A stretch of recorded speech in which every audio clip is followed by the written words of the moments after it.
আমি পৰিয়াল ঘৰত নাছিলোঁ। মোৰ ভাগিনৰ বিয়া আছিল। এতিয়া ৰাতিপুৱা আমি 8:30হে আহি গ'ল তাৰ পৰা।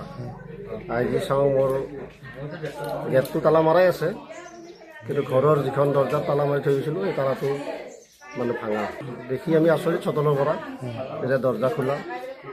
তাৰপিছত ভিতৰত সোমাই চাওঁ 3টা আলমাৰি খোলা, বিচনাবিলাক খোলা, আৰু মোৰ টেবুল ড্ৰয়াৰ আছিল, টেবুল ড্ৰয়াৰবিলাক খোলা, বক্স পালেং খোলা, আৰু ঘৰত যিমান মানে বাকচ চিষ্টেম আছে চব খোলা।